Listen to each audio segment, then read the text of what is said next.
Hello, my name is Leila Keradman, and I will be discussing the Decadence Movement in poetry. The Decadence Movement is considered to be the later generation of the aesthetic era, beginning in the late 18th century. Decadents hoped to break away from the traditional ideology of the society at the time and shed a new light onto everyone. The movement began in France in the early 19th century and slowly grew over time, spreading to England and the United States. The movement was characterized by self-disgust, sickness at the world, general skepticism, delight in perversion, and employment of crude humor and a belief in the superiority of human creativity over logic. The painting shown on this slide is one of the most famous representations of the Decadence movement. Although Oscar Wilde was influenced by general exposure, he was the leading British figure associated with the Decadence movement. Oscar Wilde was born on October 16, 1854, and died November 30, 1900, at the age of 46. Wilde attended Oxford University, where he proved to be an outstanding classicist to his professor, and later became most known for his involvement in the rising philosophy of aestheticism, which is also known as the Decadence movement. Not only did Oscar Wilde write many poems, he also wrote novels and plays that are very famous today. The poem I will be explicating today is called My Voice by Oscar Wilde. Within this restless, hurried modern world, we took our heart's full pleasure, you and I. And now the white sails of our ship are furled, and spent the lading of our argosy. Wherefore my cheeks before their time are wan, for very weeping is my gladness fled. Sorrow hath paled my lips vermilion, and ruin draws the curtains of my bed.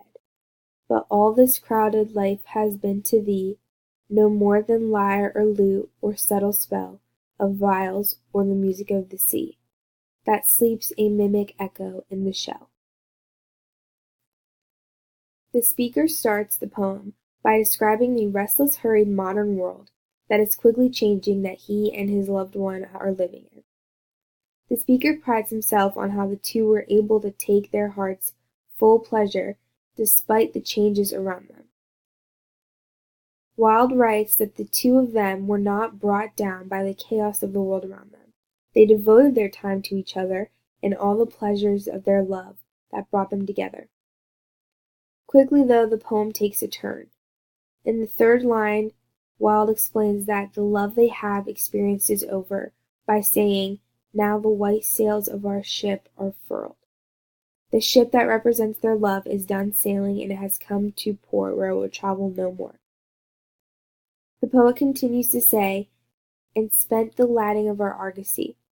The lading of their argosy is an older term for a merchant vessel being finished with. There's nothing more for it to experience, and so there's no reason to continue stocking the ship. So Oscar Wilde is saying that there's nothing more their love can do, so there's no reason to continue it. The second stanza of the poem begins with the form of a question that Wilde quickly answers in the next line.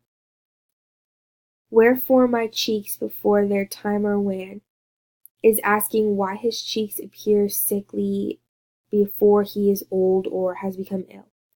The speaker answers this question in the next two lines, saying that the happiness that would normally have made him young and healthy, which would be his loved one, has fled, and sorrow hath paled my lips vermilion, meaning that sorrow has taken the color out of his lips, vermilion being a bright red, so he is becoming to look ill. The third stanza ends the poem on a dark note. Wilde begins again referencing the world where the their love has been existing, this time calling it this crowded life. He describes her as feeling nothing about the end of their relationship. It is nothing more to her than the sound of a lyre, which is a stringed instrument. He also compares its meaning to her like the sound that is cast by a violin. The speaker really wants to get across how untouched his loved one is by the end of their love. The last line of the poem refers to the girl's ability to listen to their love in a seashell and leave it behind like it's nothing more to her than just a shell. Thank you for your time.